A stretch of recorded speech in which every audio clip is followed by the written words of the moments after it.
துறையின் சார்பில் 2023ஆம் ஆண்டு பிப்ரவரி திங்கள் 28ஆம் தேதி மாண்புமிகு தமிழ்நாட்டின் முதலமைச்சர் அவர்களால் தாம்பரம் பகுதியில் மாவட்ட அரசு தலைமை மருத்துவமனை அமையும் என்று அறிவிக்கப்பட்டு அடிக்கல் நாட்டப்பட்டது.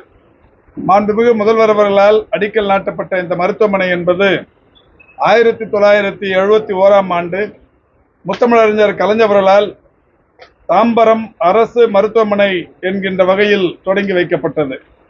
பின்னர் 213 படுக்கை வசதிகள் கொண்ட தாலுகா மருத்துவமனையாக இது தரம் உயர்த்தப்பட்டது. மாண்புமிகு தமிழ்நாட்டின் இன்றைய முதல்வர் அவர்கள் 2021 மே திங்கள் 7ஆம் தேதி முதலமைச்சராக பொறுப்பேற்றதற்கு பிறகு மருத்துவ கட்டமைப்பை தமிழ்நாட்டில் மேம்படுத்துவதற்கு வசதியாக புதிதாக 19 இடங்களில் மாவட்ட அரசு தலைமை மருத்துவமனைகளும் 6 இடங்களில் மாவட்ட அரசு மருத்துவமனைகளுக்கு இணையான மருத்துவமனைகளும் அமையப்படும் என்று அறிவித்து அதற்காக 1018 கோடியே 85 லட்சம் ரூபாய் நிதி ஒதுக்கீடு செய்தார்கள். நிதி ஒதுக்கீடு செய்யப்பட்டு தமிழ்நாட்டில் ஒரு 19 மாவட்டங்களில் வருவாய் மாவட்டங்களில் இன்றைக்கு 25 இடங்களில் மாவட்ட அரசு மருத்துவமனைகள் கட்டும் பணிகள் நடைபெற்றுக் கொண்டிருக்கிறது. திருத்தணியில் கட்டி முடிக்கப்பட்ட மாவட்ட அரசு தலைமை மருத்துவமனையை மாண்புமிகு தமிழ்நாட்டின் முதலமைச்சர் அவர்கள் கடந்த 2 மாதங்களுக்கு முன்னால் காணொலி வாயிலாக திறந்து வைத்தார்கள். அதற்கடுத்து இந்த மருத்துவமனை தாம்பரத்தில் இருக்கிற இந்த மருத்துவமனை தற்பொழுது பணிகள் நிறைவுற்றிருக்கிறது. 110 கோடி ரூபாய் செலவில் இந்த மருத்துவமனை கட்டுமான பணிகள் முடிவுற்றிருக்கிறது. இதற்கான மருத்துவ உபகரணங்கள் என்கின்ற வகையில் 5 கோடியே 38 லட்சம் ரூபாய், மொத்தமாக 115 கோடியே 38 லட்சம் மதிப்பிலான இந்த மருத்துவமனையின் கட்டுமான பணிகள் முழுமை பெற்றிருக்கிறது. இந்த மருத்துவமனை 213 படுக்கைகள் கொண்ட இந்த மருத்துவமனை தற்போது 400 படுக்கைகள் கொண்ட மருத்துவமனையாக தரம் உயர்த்தப்பட்டிருக்கிறது. இதில் 6 அறுவை சிகிச்சை அரங்குகள் அமையப்பெறவிருக்கிறது.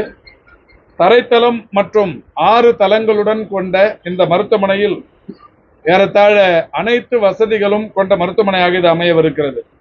2,27,320 சதுர அடி பரப்பில் கட்டி முடிக்கப்பட்ட இந்த மருத்துவமனையில் தரைதளத்தில் புறநோயாளிகள் பிரிவு கட்டிடம், விபத்து மற்றும் ரேடியோ கண்டறிதல், அதேபோல் புளூரோஸ்கோபி, எக்ஸ்ரே, நோயாளிகள் வகைப்படுத்த ட்ரையேஜ் போன்ற பல்வேறு வசதிகள் தரைதளத்திலும், முதல் தளத்தில் புறநோயாளிகள் பிரிவு 11 அறைகள், அவசரகால அறுவை சிகிச்சை வார்டு 10 அறைகள், படுக்கை வசதிகள் என்று பல்வேறு வசதிகள் முதல் தளத்தில், 2ஆம் தளத்தில் தொழிலாளர் வார்டு, அவசரகால அறுவை சிகிச்சை வார்டு போன்ற பல்வேறு வசதிகள் 2ஆம் தளத்திலும், 3ஆம் தளத்தில் 72 படுக்கைகள் டயாலிசிஸ் வார்டு என்கின்ற வகையில், இரத்த வங்கி என்கின்ற வகையில் 3ஆம் தளத்திலும், 4ஆம் தளத்தில் 60 வார்டுகள் என்று இந்த 400 படுக்கைகள் ஒவ்வொரு தளத்திலும் பிரிக்கப்பட்டு அவைகள் அமைக்கப்படவிருக்கிறது.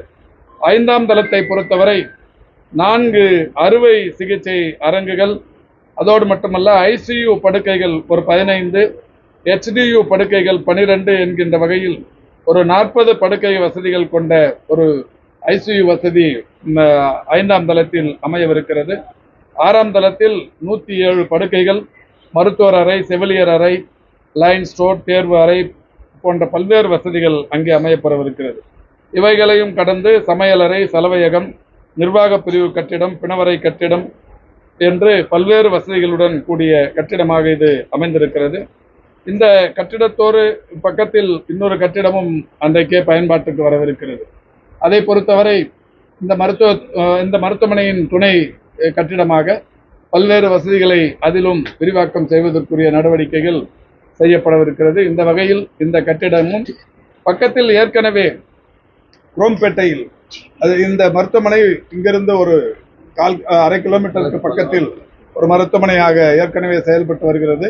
அது நம்முடைய பல்லவபுரம் சட்டமன்ற தொகுதிக்குட்பட்ட இடத்தில் அந்த மருத்துவமனை செயல்பட்டு வருகிறது.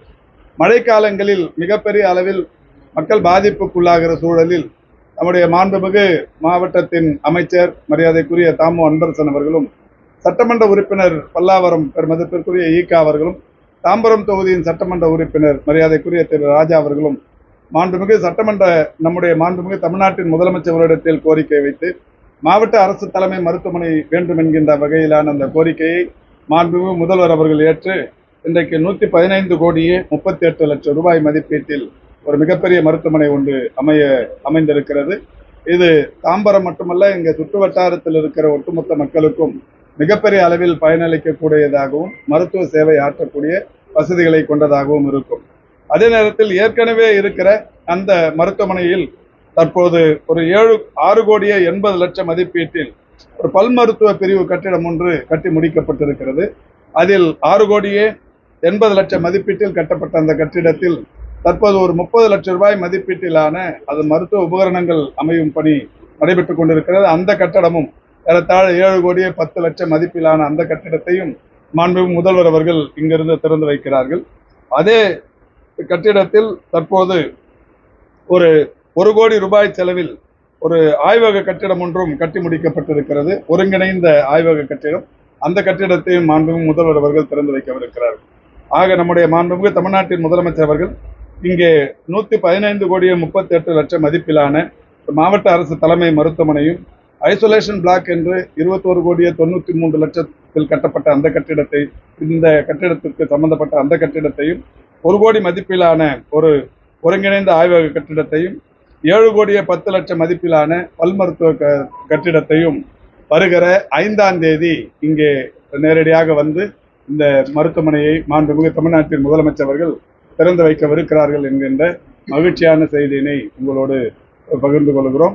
மாண்புமிகு சிறு குறு நடுத்தர தொழில்கள் துறையின் அமைச்சர் அவர்களும் நானும் சட்டமன்ற உறுப்பினர்கள் தாம்பரம் மற்றும் பல்லாவரம் துறையின் செயலாளர், வணக்கத்திற்குரிய மேயர், மாவட்ட ஆட்சித்தலைவர், துணை மேயர் உள்ளிட்ட அனைவரும் வந்து இப்போது பார்த்திருக்கிறோம். இந்த மருத்துவமனையை பொறுத்தவரை மிக பிரம்மாண்டமாக அமைந்திருக்கிறது.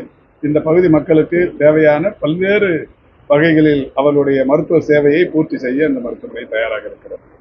பக்கத்துல 300 மீட்டர் ஜிஹெச் இருக்கீங்க, மருத்துவம் எப்படி பாக்குறாங்க?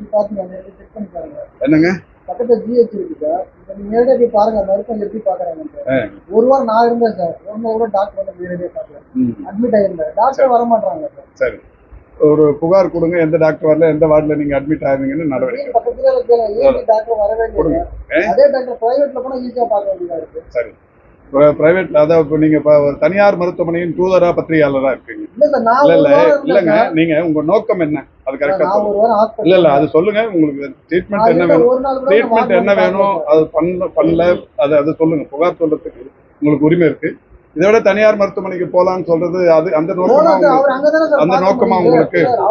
சரி, வேற எதுவும் இந்த மருத்துவமனையை பொறுத்த வரைக்கும் கூடுதலாக மருத்துவர்கள் இல்ல. இப்ப ஏற்கனவே இந்த மருத்துவமனையில 30 மருத்துவர்கள் இருக்கிறாங்க.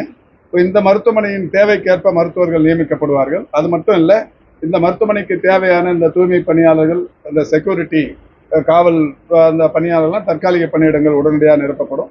அதையும் தாண்டி இப்போ படுக்கைகள் அதிகரித்திருக்கிற காரணத்தினால் ஒரு விதிமுறைகள் இருக்கு. இத்தனை படுக்கைக்கு இத்தனை பணியாளர்கள் வேணும்னு அந்த சூழ்நிலையும் அதையும் மாண்புமிகு முதல்வருடைய வழிகாட்டுவதை பெற்று இதை திறந்த உடனே படிப்படியா ஒவ்வொரு சேவையாக அதிகரித்துக் கொண்டே இருப்போம். அங்க பல் மருத்துவமனை திறக்கதான் சொல்லிருக்கீங்க. வருகிற மழை காலம் இருக்கு, அந்த பகுதியில இருந்து ஏற்கனவே அந்த மருத்துவமனையை பொறுத்த வரைக்கும் கட்டும் போது நானும் போய் பார்த்தேன். அதுக்கப்புறம் 2 தடவை பார்த்திருக்கிறேன். ஹைட் பண்ணி கட்டி இருக்கு. மழை வந்தாலும் தாங்குற அளவுக்கு இப்ப அது வழியெல்லாம் சரி பண்ணி கொடுத்துருவாங்க. இப்ப அது ஒரு இன்டகிரேட்டட் லெபரட்டரியும் ஒன்று திறக்க போறோம். இப்போ இதுவுமே திறக்க போறோம். இது எல்லாமே அந்த மழை காலத்துல போறதுக்குள்ள இந்த ஆக்சஸ் வந்து சரி பண்ணிட்டு தான் மருத்துவமனை மகப்பேறு மருத்துவமனையா கட்டப்பட்டது. மாற்றி பல் மருத்துவம் மாட்டீங்க. இங்க தனியாக மகப்பேறு இங்க வந்துருது இல்லை. இங்க 400 பெட்ல மகப்பேறுமே வந்து